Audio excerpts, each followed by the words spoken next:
हमारे शरीर में ईश्वर ने लैंग्वेज के लिहाज से 6 ग्लैंड्स दिया है। ये 6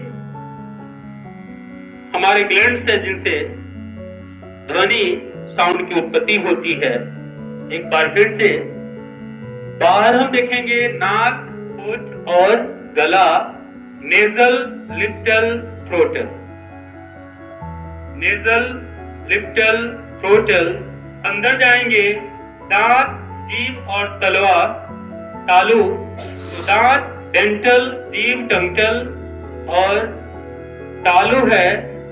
पैलेट का मतलब तालु होता है, उसको पैलेटल बोलते हैं। इतनी तो क्लियर हो गई। हमारे अंदर से जो ध्वनि निकलती है, जो साउंड निकलती है, उस साउंड की उत्पत्ति 6 ग्लैंड से होती है। हमारे 6 ग्लैंड्स है जिनसे साउंड की उत्पत्ति होती है। और ये ग्लैंड्स में भाषा की जो वेरिएशन है, वो चाहे हम इंग्लिश की बात करें, चाहे हिंदी की बात करें, संस्कृत की बात करें, या इस धरती पर जितनी भी भाषाएं हैं, उन सारी भाषाओं में जो वर्ण का प्रोनंसिएशन होता है, जो ध्वनि निकलती है, इन्हीं 6 ग्लैंड से निकलती है। हमारी अपनी भाषा, हमारी मदर टंग हिंदी है, और हिंदी में आपके साथ में जो प्रॉब्लम है, उस प्रॉब्लम का सलूशन निकालना जरूरी है। आप शुद्ध कैसे लिखोगे? आपके राइटिंग में शुद्धता कैसे आएगी? आपकी प्रोनंसिएशन शुद्ध कैसे होगी? कुछ भी रट्टा नहीं मारना है। ईश्वर ने जिस तरह से हमें बनाई है, उसके हिसाब से ही हमें केवल फील करना है, केवल महसूस करनी है। और आप महसूस करोगे स्वतः, नेचुरली आपके अंदर प्राकृतिक रूप से जो वर्ण निकलेगा वह शुद्ध वर्ण होगा। वो किसी व्याकरण के पीछे भागने की जरूरत नहीं है, किसी पुस्तक के पीछे भागने की जरूरत नहीं है, बल्कि आप एक खुद खोली हुई किताब है। आप खुद एक ओपन बुक है। ईश्वर ने एक पुस्तक के रूप में आपको बनाई है। बस महसूस करना है कि कौन सा वर्ण, कुछ भी, जो भी आप सुनेंगे, इस दुनिया का कोई भी शब्द सुनेंगे, वो शब्द नेचुरली आपके टंग से जब बाहर निकलेगा तो शुद्ध ही निकलेगा, अगर आपने शुद्ध सुनी है तो। संस्कृत में महर्षि पाणिनि ने एक गुरु मंत्र के माध्यम से वर्णों के उचित स्थान के विषय में अपने व्याकरण में लिखी है। अगर उनके उस नियम को, उस सूत्र को हम समझने की कोशिश करें और महसूस करें, तो शायद हमारे वर्ण जहां से निकलते हैं, अगर हमने सुन ली उनको, तो हम शुद्ध लिख सकते हैं। ध्यान देना है, महर्षि पाणिनि के सूत्र के हिसाब से जो पहला सूत्र है अकुह विसर्जनीय नाम कंठ। अकुह विसर्जनीय नाम कंठ। ध्यान दोगे, कवर्ग, ह कवर्ग में क, ख, ग, घ, अंग नेजल साउंड है। फाइन। कवर्ग और ह सूत्र के हिसाब से अकुह, अकुह, अकुह विसर्जनीय नाम कंठ। कवर्ग और ह का उच्चारण कंठ से होता है। बोल के देखो, देखो, बोल के देखो, क दूसरा कोई ग्लैंड नहीं होगा जो इन वर्णों को, इन अक्षरों को सपोर्ट करे। बोलो, बोल के देखो बाबू, प्रैक्टिकल करो, नेचुरली देखो। अ, क, ख, ग, घ, ह।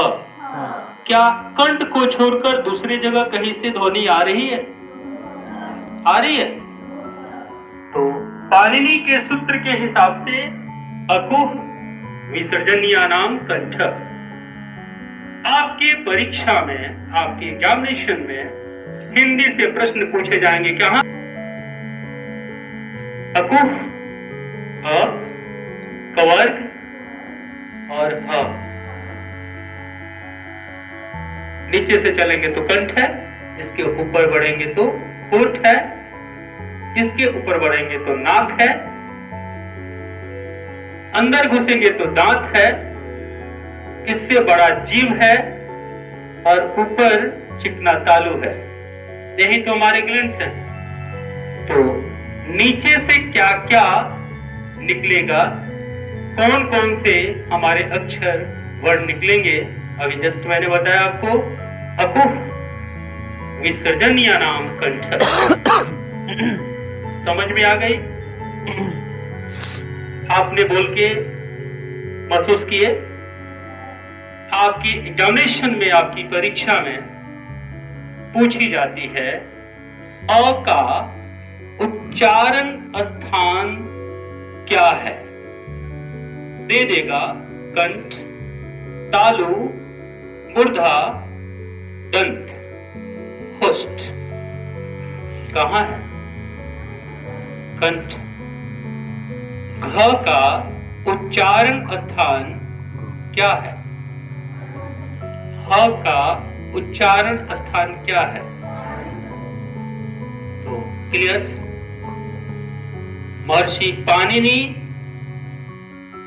एक महान संत हुआ करते थे।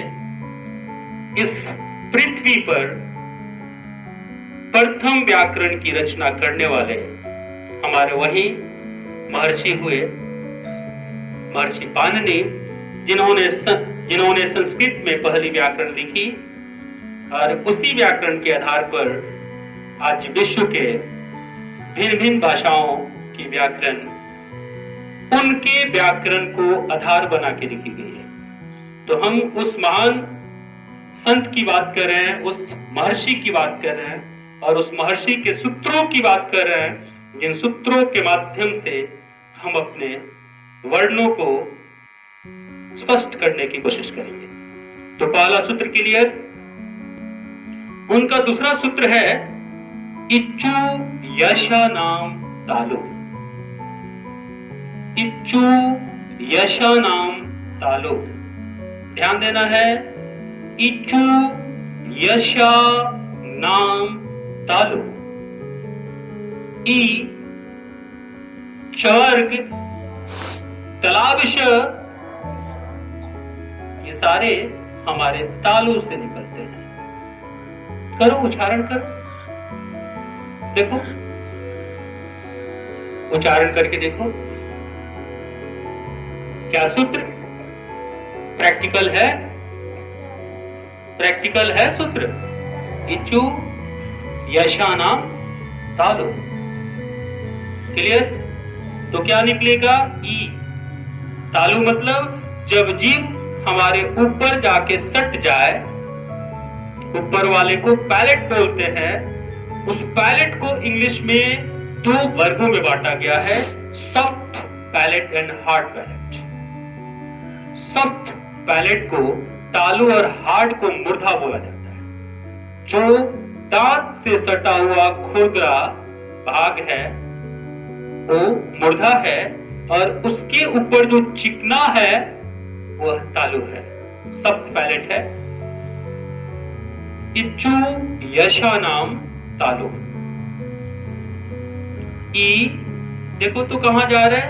मूर्धा पे जा रहा है कि तालु पर?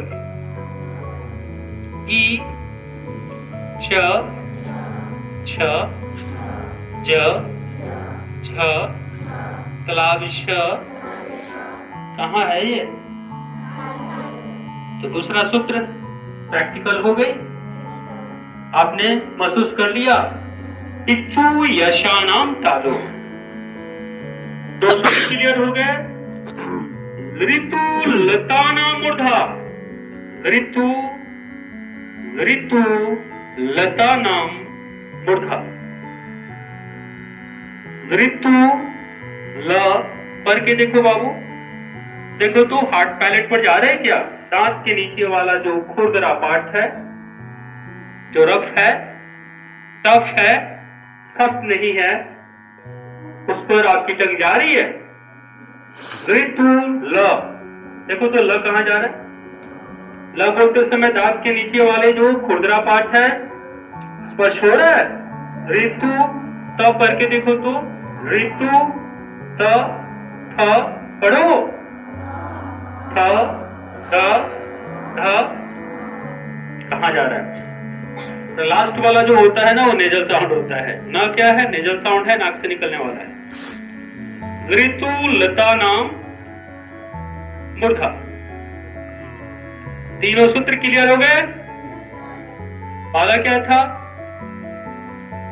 अकुह विसर्जनीय नाम कंठ। दूसरा क्या था? इच्छु यशा नाम तालु। दूसरा क्या है? ऋतु क्या है? इच्छु यशा नाम तालु, ऋतु लता नाम मूर्धा। ये तीन सूत्र क्लियर है। अब प्रश्न आपके बीच में है, थ का उच्चारण स्थान क्या है? थ का उच्चारण स्थान क्या है? कोई विकल्प मेरे पास से नहीं जाने वाला आपके पास। क्या है? कंठ है, मूर्धा है, तालु है, क्या है? दांत है, दंत है। ऋतु लता नाम मूर्धा। ऋतु, यहां तू का सेंस तवर्ग से है, यहां तू का संबंध तवर्ग से है। ऋतु लता नाम मूर्धा। ल का उच्चारण स्थान ऋतु लता नाम मूर्धा। उप्पू चौथा सूत्र है। उप्पू पद्मानिया नाम उष्ठ। उप्पू पद्मानिया नाम उष्ठ। उ पवर्ग, उ पवर्ग, उप्पू पद्मानिया नाम उष्ठ। उप्पू पद्मानिया नाम उष्ठ। देखो तो उ का होस्ट को छोड़कर कोई ऐसा जगह जहां से इसकी उत्पत्ति होती हो। पद्मानिया नाम पवर्ग देखो तो पर के प फ ब भ म, नेजल नहीं है म, प फ ब भ म।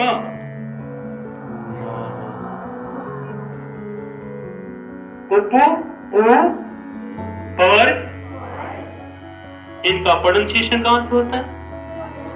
फर्स्ट लिप्टल साउंड है, इनको लिप्टल बोलते हैं। तो पहला सूत्र क्या था? अकुह विसर्जनीय नाम कंठ। इच्छु यशा नाम तालु, ऋतु लता नाम मूर्धा। उप्पू पद्मानिया नाम उष्ठ। चार सूत्र क्लियर हो गए।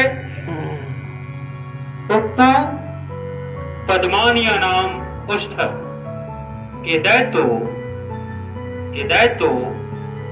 कंठ तालु। कंठ तालु, जो तालु और कंठ से निकले कंठ तालु। पढ़ के देखिए तो ए, पढ़िए ध्यान से और महसूस कीजिए। ए कंठ से निकल के तालु को छोड़ा है क्या? हिदायतो कंठ तालु। क्लियर हुआ? ये 5वां सूत्र है। हिदायतो ए कहां से निकला? कंठ से।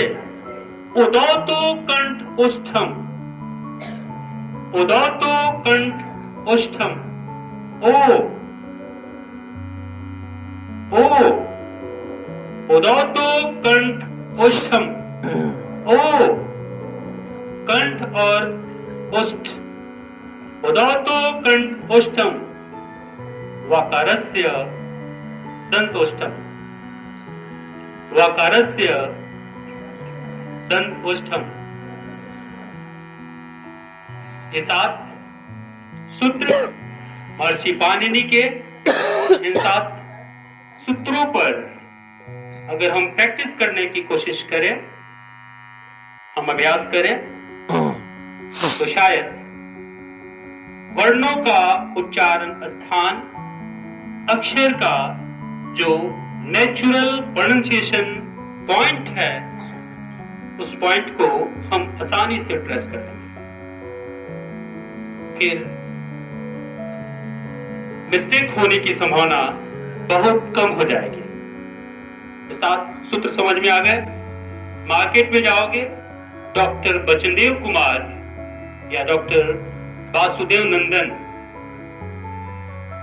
ये हमारे देश के, स्पेशली उत्तरी भारत के बहुत अच्छे लेखक हैं हिंदी व्याकरण के। डॉक्टर वासुदेव नंदन की संस्कृत में भी व्याकरण है। बचनदेव बाबू की भी हिंदी के साथ संस्कृत में व्याकरण है। अगर आप इनको पढ़ने की कोशिश करें तो बचनदेव कुमार के तो बुक में जूनियर में नहीं है, उनका सीनियर पढ़ोगे तो महर्षि पाणिनि के 7 सूत्र नहीं है, कुछ सूत्र दिए गए हैं। ये 7 सूत्र एडवांस स्टडी करोगे जब व्याकरण का, तो उसमें कहीं ना कहीं मिलेगा। हमने आपको सोर्स बता दी कि मार्केट से अगर हिंदी व्याकरण सीखनी है, अगर अपनी हिंदी व्याकरण को ठीक करनी है, तो इन लेखकों को अगर आप पढ़ने की कोशिश करें तो मुझे लगता है कि आपकी हिंदी बहुत अच्छी होगी। सरल हिंदी व्याकरण है इनकी। सरल मतलब बहुत आसान भाषा में लिखी गई है। इनके अलावा कई कॉम्पिटिटिव राइटर्स हैं जो अभी आपके लायक नहीं है। जब +2 कर लोगे, इंडिया के टॉप लेवल कंपटीशन की तैयारी करोगे, जहां हिंदी को एक विषय के रूप में रखा जाता है, तब वहां बहुत सारे ऐसे टॉप राइटर हैं जिनकी बुक की जरूरत आपको महसूस होगी। अभी हाई स्कूल +2 स्तर तक जो आपकी एकेडमिक एग्जामिनेशन है, उन एकेडमिक एग्जामिनेशन में अगर इन दोनों लेखकों में किसी एक को भी हम कायदे से पढ़ लें, ढंग से पढ़ लें, तो फिर हमारे बहुत सारे डाउट्स क्लियर हो जाएंगे, बहुत सारी समस्याएं खत्म हो जाएगी। कोशिश करेंगे मार्केट से, अगर शौक है खुद को सुधारने की, खुद को बदल